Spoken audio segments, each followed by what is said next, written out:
और नाज़रीन, इस वक्त प्रोग्राम में हमें ज्वाइन कर रहे हैं साबिक गवर्नर सिंध सीनियर सियासतदान मोहम्मद ज़ुबैर साहब। अस्सलाम वालेकुम, thank you for joining us. Although कि आपको पता है कि वज़ीर इत्तलात अता तारड़ साहब हो, राना सनाउल्लाह साहब हो, सब ने बड़ा सराहा पाकिस्तान तहरीक इंसाफ के रोल को। इवन सोशल मीडिया के वो वॉरियर्स का DGISPR ने भी जिक्र किया। ऐसे में मरियम साहिबा का ये जिक्र करना और इस किस्म की गुफ्तगू के 9 मई को जिस एयरफोर्स के जहाज़ों को जलाया, उसी एयरफोर्स ने राफेल तैयारे को गिराया, ये क्या बता रहा है हमें? एक तो ये बता रहा है कि वी आर बैक। जो सबसे अच्छी चीज करते हैं कि जो हुकूमत वक्त है जिसमें जाहिर है PMLN लीड कर रही है, उनका वन पॉइंट एजेंडा होता है कि PTI को किसी तरह से आप उनको घसीटें और उनको गंदा करें। सो काफी दिन हमने देखे यूनिटी, और काफी दिन हमने देखे कि एक दूसरे पर कीचड़ नहीं उछाल रहे थे। सो पाकिस्तान के अवाम भी थोड़ा सा परेशान होने शुरू हो गए थे कि ये जो नेशनल यूनिटी है ये कब तक है। तो ये वो साइलेंस ब्रेक हुआ है मरियम नवाज की तरफ से। और जाहिर सी बात है, अगर वो ये कह रही हैं कि पाकिस्तान के अवाम समझते हैं कि 9 मई वाले नहीं, हम 10 मई वाले, द रियलिटी द फैक्ट कि वो ये बात कर रही हैं, अभी भी उनको सिर्फ अगर किसी से सियासी तौर पर खतरा है तो वो PTI से, इसलिए उस पर अब वो अटैक कर रही हैं। सो हम ये आइंदा चंद घंटों में, दिनों में, हफ्तों में वही देखेंगे जो पहले हो रहा था इस क्राइसिस से पहले, कि PMLN की जो लीडरशिप है पंजाब के लेवल पर और फेडरल लेवल पर, वो PTI को अटैक करती हुई नजर आएगी। पर जुबैर इसके साहब। बावजूद जो जी जी। आपने पॉइंट किया था, वो मैं उसको दोहरा भी दूं। अता तारड़ ने एक्नॉलेज किया, राना सना का भी आपने जिक्र किया, बट अता तारड़ बिकॉज इंफॉर्मेशन मिनिस्टर हैं और उनके पास ज्यादा फैक्ट्स मौजूद होंगे जिसके बेसिस पर उन्हें पाकिस्तान दो फ्रंट्स पर ये जंग जो है वो, अगर आप कहें, जीता है। एक तो मिलिट्री फ्रंट, उसमें एयरफोर्स का जो कलीदी रोल था और जिस तरह से उन्होंने डोमिनेट किया और चंद घंटों में जिसको कहते हैं ना बाजी पलट दी। तो एक तो air force, no one can deny that fact, absolutely. But उसको फिर एक बयानिया भी बनाना था। और बयानिया सबसे ज्यादा अलीना इंपॉर्टेंट होता है, क्योंकि ये स्टेट ऑफ माइंड होता है। वो कहेंगे हम जीते, हम कहेंगे हम जीते, ये कौन फैसला करेगा? ये अगर पाकिस्तान के अवाम बाहर निकल के और जोश और जज्बे से और ये फख्र महसूस कर रहे हैं कि ये जंग हमने जीती है, तो उसका एक बयानिया बनाया गया था। और उस बयानिया बनाने में 2/3 कंट्रीब्यूशन जो है वो PTI की थी। और उनके लिए किसी को कहने की जरूरत नहीं। पाकिस्तान के लिए जज्बा किसी को कहने के लिए नहीं होता कि जी अब आप पाकिस्तान का हिंदुस्तान से मुकाबले और आप पाकिस्तान के जज्बे को रखते हुए अपना बयानिया बनाएं। किसी को कहने की जरूरत नहीं होती, चाहे उसका ताल्लुक पीपल्स पार्टी से हो, PTI से हो, नून लीग से हो, ANP से हो। When it comes to Pakistan we are all one. और मेरा ख्याल है PTI का एक बहुत कलीदी रोल रहा है, and that has to be acknowledge. और उसको इतनी जल्दी खत्म करना जाहिल और कर अटैक देना। करना शुरू एंड करना हाउ मेरे ख्याल है बैडली इट जुबैर वाज। साहब, मतलब how badly does this reflect on part of our own government? और जो कामयाबियां हमने समेटी हैं और जो हमारा एडवर्सरी था, वो तो हमारे वीक पॉइंट्स को लेकर निशाने पे रखा हुआ था कि हमारे मुल्क में बड़ी पॉलिटिकल इंस्टेबिलिटी है। हमारे मुल्क में आपको पता था वो एहतजाज हो रहा था, इवन वो कनाल्स के मामले को लेकर। तो ये तमाम चीजें उनके फिंगर टिप्स पे थी। ये दोबारा से एक जवाब पेश करने की कोशिश की जा रही है एडवर्सरी को कि ये, और मतलब हम पॉलिटिकली अभी भी हमारे में सीज फायर नहीं हो सका है। एक तो बड़ी इसकी मेरा ख्याल टेक्निकल मिस्टेक है मरियम की तरफ से कि इस वक्त ये छेड़ना, क्योंकि ऑपोजिशन लास्ट वेडनेसडे, ट्यूसडे की रात को, ट्यूसडे और वेडनेसडे की दरमियानी रात को इंडिया ने अटैक किया था, वो जो पहला अटैक किया था हम्म। लास्ट वीक बहावलपुर और मुरीद के वगैरह में। और आपको पता है कि वेडनेसडे की शाम को 5 बजे ऑल पार्टीज कॉन्फ्रेंस थी लाहौर पे ऑपोजिशन की। हम्म। And the first thing that I did, because I was going to be part of that, तो मैंने जो भी होस्ट थे उनको और 2-4 लोगों को भेजा कि भाई ये इंडिया ने अटैक करके, तो मेरा ख्याल है अब ये तो कॉन्फ्रेंस नहीं होनी चाहिए, because it doesn't make any sense कि जी ऑपोजिशन अपनी पॉलिटिक्स शुरू करे और हुकूमत को निशाना बनाए। हम्म। अब आपने ऑपोजिशन को, इट वाज जस्ट स्ट्रगलिंग कि हम वापस कैसे सियासी अपनी जद्दोजहद का आगाज करेंगे। आपने खुद उनको प्लेटफॉर्म प्रोवाइड कर दिया। अब जाहिर है ऑपोजिशन की तरफ से उनके खिलाफ अटैक होने शुरू होंगे। That will provide the opportunity कि ऑपोजिशन फिर ये कहेगी कि ये तो अच्छा, आपने खुद इसको पीछे छोड़ दिया है और अब आप सियासी तौर पर, तो हमें एक मौका मिल गया, तो हम वापस अब अपनी ऑपोजिशन सियासत करेंगे और भरपूर अंदाज में करेंगे। राइट बट मैं जुबैर साहब अब इसी उससे मियां साहब की जो खामोशी थी उससे मुतालिक भी ज़रूर आपका रिस्पांस मैं चाहती हूँ नाजरीन तक भी पहुंचे। इरफान सिद्दीकी साहब ने कहा कि नवाज शरीफ उस 5 रोज़ा जंग में दबंग तरीके से बोला है, अमली तौर पर बोला है, उसने जबान हिलाई या नहीं, उसने भारत के दरो दीवार ज़रूर हिलाए हैं। मौलाना साहब ने भी बहरहाल उनकी खामोशी पर सवाल उठाया कि उनकी ज़रूरत थी मगर वो सामने नहीं आए।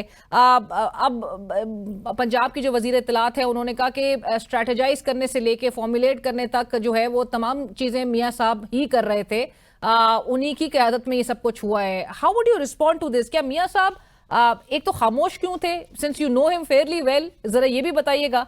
और दूसरा ये कि मियां साहब क्या वाकई में हमारी तरफ से जो रिटेलिएटरी रिस्पॉन्स गया उसके फेवर में थे?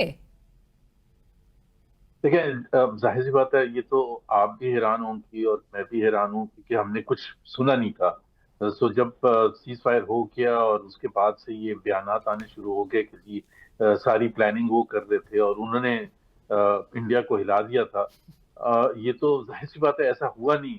ऐसी कोई स्किल किसी के पास नहीं है कि खामोश रह के बगैर बयान दिए हुए, बगैर नजर आए हुए, बगैर देखे हुए टीवी स्क्रीन पर इंडिया लरसना शुरू हो जाएगा। ऐसे तो कोई चीज आज तक तो साइंस ने इजाद नहीं की। वो क्यों नहीं बोले, ये मैं आपको जरूर बता सकता हूँ विदाउट एलिबरेटिंग मच, कि पहले दिन से मुझे पता था वो नहीं बोलेंगे।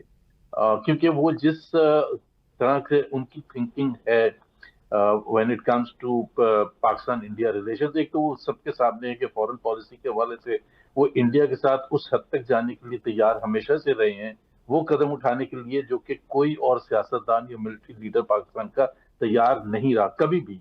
तो वो एक रिस्क है, जाहिर है पाकिस्तान इंडिया के रिलेशंस की जब हम बात करते हैं, उसको ठीक करने की बात करते हैं, तो एक रिस्क होता है, बिकॉज एक हमारे मुल्क में एक इंडिया को दुश्मन ट्रीट किया जाता है। जब 98 में एटमी धमाके हुए थे तो उसके 8 महीने बाद मियां नवाज शरीफ वाजपेयी साहब को यहाँ लाहौर में लाने के लिए एक उन्होंने एक बहुत बड़ा एक कदम उठाया था। और उस वक्त की मिलिट्री जो थी, जितनी भी एस्टैब्लिशमेंट थी, जनरल मुशर्रफ आर्मी चीफ थे, वो बड़ा भरपूर अंदाज में अपोज किया था। 2016 में जब मोदी साहब एक अनस्केड्यूल्ड विजिट पर आए यहाँ, वो जाहिर है काबुल गए हुए थे, वहां से उन्होंने इंडिया वापस जाना था, तो उस वक्त तो उससे भी ज्यादा ऑपोजिशन उस वक्त की मिलिट्री की तरफ से हुई थी। और तमाम लोगों ने कहा था कि ये तो बहुत ही आपने गलत किया। और मोदी का ऑब्वियसली वाजपेयी साहब के मुकाबले में ही सीन एज मोर एंटी पाकिस्तान देन वाजपेयी साहब वाज। बट लोग भूल जाते हैं वाजपेयी साहब, मैं 98 99 की बात कर रहा हूँ।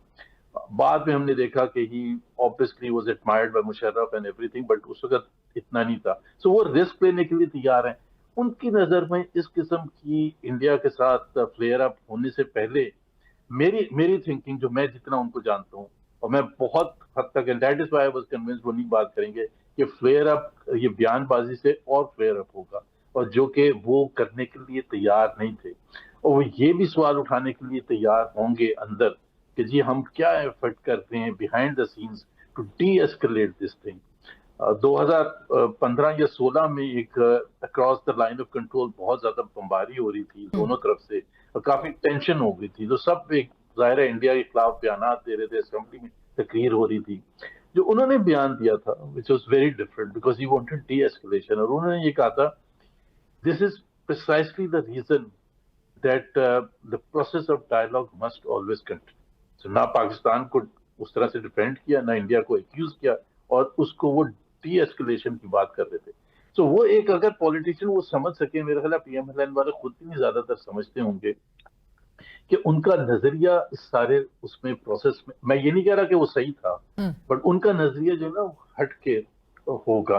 That is why it did not speak. इतने बेवकूफ तो नहीं है कि वो पूरी कौम कह रही है कि वो चुप क्यों है, और इतनी सियासी तौर पर आप जंग हो गई, जंग शुरू हो गई, उस वक्त भी नहीं बोले। जंग खत्म होगी जब ट्रंप ने अनाउंस कर दिया, तो उनका एक ट्वीट तो आया, मियां साहब ने अल्लाह का उसमें भी शुक्र अदा इंडिया किया। को एक्यूज नहीं किया उन्होंने। जी।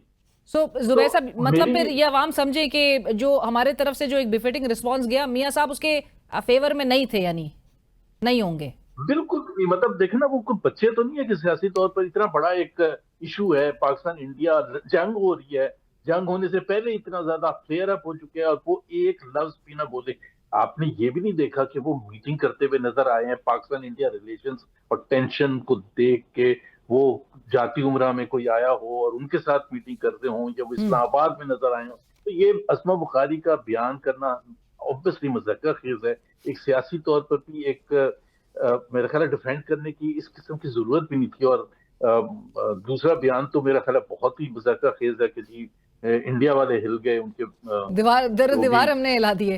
वो जुबैर साहब वो कहते हैं ना कि success has many fathers, failure has none, failure is an orphan. Yeah but एक चीज है ना, उसमें भी एक चीज है ना, उनके भाई को क्रेडिट दे देना वजीर आजम। आप ज्यादा आप शहबाज शरीफ को कहें कि जी वो प्राइम मिनिस्टर थे और सारा का सारा जो प्रोसेस था उन्होंने लीड किया था, उसमें बहस में, और आप कर सकते हैं कि कितना उनका था कितना नहीं था। लेकिन ये कहना कि जी नवाज शरीफ ना वो नजर, मैं तो कह रहा हूँ नजर भी नहीं आए थे। एंड बाय द वे आप भी उस अगर प्रोग्राम कर रही थी, सियासी तौर पर आप फॉलो करती, इवेंट सारे देख रहे थे कि क्वेश्चन रेज हो रहा था रोज कि वेयर इज नवाज शरीफ। तो ये तो नहीं हो सकता कि पीएमएलएन की leadership was not concerned about it. और मैं आपको ये भी बता दूं कि बहुत लोगों ने कहा होगा कि मियां साहब बयान दे दें, बड़ा खराब लगेगा कि अगर आप नहीं बोलेंगे। तो तो आपके ख्याल में वो ये सजेस्ट कर रहे वो होंगे मियां साहब को कि बयान दे दें? 100% क्यों नहीं गए भाई? आप खुद बताए कॉमन सेंस क्या कहते हैं? कॉमन सेंस ये कहते हैं ना कि भाई या या तो ये है कि वजीर आजम आप हैं शहबाज शरीफ, आपको बयानबाजी से ज्यादा आपको एक्शन पर के जी आप आर्म हाँ। फोर्सेस के साथ मुलाकातें कर रहे हैं, आप army chief, naval chief, air force chief के साथ मुलाकातें कर रहे हैं, आप नेशनल सिक्योरिटी कमेटी की मीटिंग प्रिसाइड कर रहे हैं। तो वहां पाकिस्तान इंडिया रिलेशंस के टेंशन को ही लेके बात हो रही है। और ये भी उसकी स्टेटमेंट आ रही है कि जी क्या पाकिस्तान का मौकफ होगा, क्या रिस्पॉन्स होगा, and so on and so forth. सो वजीर आजम को खड़े होकर नारेबाजी करने की तो जरूरत होती भी नहीं है। लेकिन हालांकि इससे ज्यादा करना चाहिए था मैं Shahbaz Sharif, because obviously you have to become a war time prime minister, you have to be seen as aggressive and whatever. भाई आप एक जंग कर रहे, शर्मा के तो नहीं करते ना, आप एग्रेसिवनेस भी शो करते हैं। तो that was not, that was lacking Shahbaz Sharif के। और उनकी खासतौर पर जो तकरीर थी, that was a victory speech. But वो ऐसे उनके चेहरे से लग रहा था कि वो एक हारने के बाद स्पीच कर रहे हैं। हालांकि उनको पढ़ना नहीं चाहिए था, अपेरेंटली ही वाज रीडिंग वो जो होता है स्क्रीन से। बट वो एक अलग क्वेश्चन है, वो तो हम उस पर उनकी एबिलिटी टू स्पीक और इंस्पायर, वो एक क्वेश्चन होता है हमेशा से। लेकिन नवाज शरीफ का ना बोलना, मुझे तो पहले दिन से पता था कि ही विल नॉट, कि वो नहीं बोलेंगे। But thank you so much Zubair साहब फॉर ज्वाइनिंग अस। बट इसके साथ ही प्रोग्राम की टीम अलीना शेखी को इजाजत दीजिए। अल्लाह हाफिज।